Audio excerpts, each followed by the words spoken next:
The Galactic Council chamber fell silent as the hollow projection flickered to life. 17 species, each representing civilizations that had endured for millennia, watched with mounting horror as the impossible unfolded before their multifaceted eyes. "This cannot be real," hissed Ambassador Jacan, his crystalline exoskeleton refracting the blue light of the hologram. "The records, the prophecies, they specifically stated that no mortal could ever—" Silence. High Chancellor Voron's voice cut through the growing panic. The ancient Keltharian's forearms gestured toward the projection, where a young human female stood atop the obsidian scales of Krathul itself. Krathul, the devourer of worlds, the creature whose very name had been forbidden in 12 languages across the galactic arm, the beast that had laid waste to the precursor civilization 15,000 years ago, before finally being contained through the combined sacrifice of 3 entire species. And now, a human girl with blonde hair cascading down her shoulders sat astride, its massive head as if it were merely a domesticated mount. The recording had been captured by a survey drone on the quarantine world of Terminus 7, where Krathul had been imprisoned beneath 7 layers of quantum-locked barriers, barriers that had held for 8 millennia, barriers that now lay shattered like fragile glass. Arya Blake hadn't meant to break galactic law. In fact, she hadn't even known galactic law existed until 6 months ago, when her colony ship had crash-landed on what the navigation computer had labeled as uninhabited planet suitable for terraforming. The Terran Colonial Authority had clearly not updated their star charts with the Council's restricted zones. She had been the only survivor. For weeks, Arya had wandered the planet's crystalline forests, surviving on nutrient paste from her emergency kit and water from the strange singing streams. The ruins she encountered spoke of an ancient civilization, towering structures of impossible geometry, covered in warnings she couldn't read. Then she found the pit. It descended into the planet's crust like a wound in reality itself, spiraling downward through layers of shimmering force fields that had long since degraded. Her rational mind screamed at her to turn back, but Arya had always been cursed with curiosity. Or blessed with it, depending on who you asked. The descent took 3 days. At the bottom, she found a cavern larger than any structure humanity had ever built, and in its center, wrapped in chains forged from collapsed stars, was Krathul.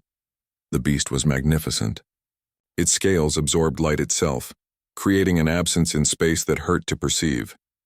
Eyes like burning galaxies opened as she approached, regarding her with an intelligence that predated human civilization. "Mortal," a voice had thundered in her mind, speaking no language yet perfectly understood. "You dare approach the Bound One? I who have devoured the architects? I who have drunk the light of dying suns." Arya Blake, exhausted and alone on an alien world, had done something no sapient being had done in recorded history. She laughed. "Yeah? Well, I'm Arya Blake from New Seattle, and I've had a really bad month. So if you're going to kill me, at least make it quick, because I'm tired of running." The silence that followed stretched for an eternity. Then impossibly, Krathul laughed, a sound like continents grinding together. "You do not fear me, should I?" Arya sat down on a fallen pillar, her legs finally giving out. "Look, I watched my entire crew burn up on atmospheric entry. I've eaten nothing but protein paste for 23 days.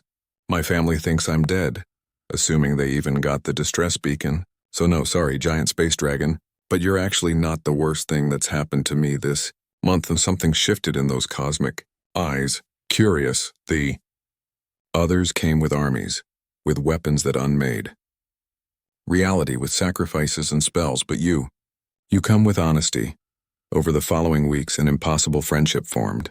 Arya would visit the cavern daily, bringing whatever food she could scavenge, though Krathul claimed not to require sustenance.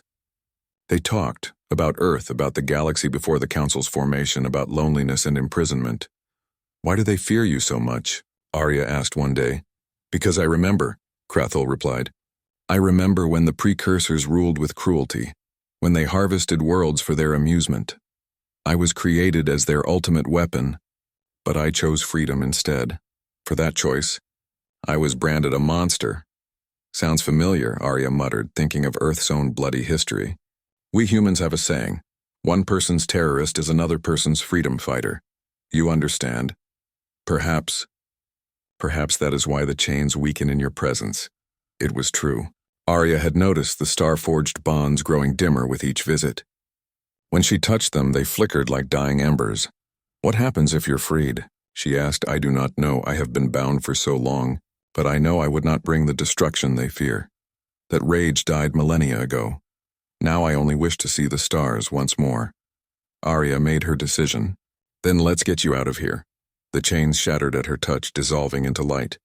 Alarms that had been silent for 8,000 years suddenly screamed across subspace frequencies. And Krathul, freed for the first time in recorded history, bowed its massive head to the human girl, Arya Blake. "You have given me something no one ever has. Trust. For that, I name you True Rider. Where you command, I shall fly." Back in the council chamber, the recording showed Arya and Krathul ascending from Terminus 7, the beast's wings spreading wide enough to eclipse the planet's sun.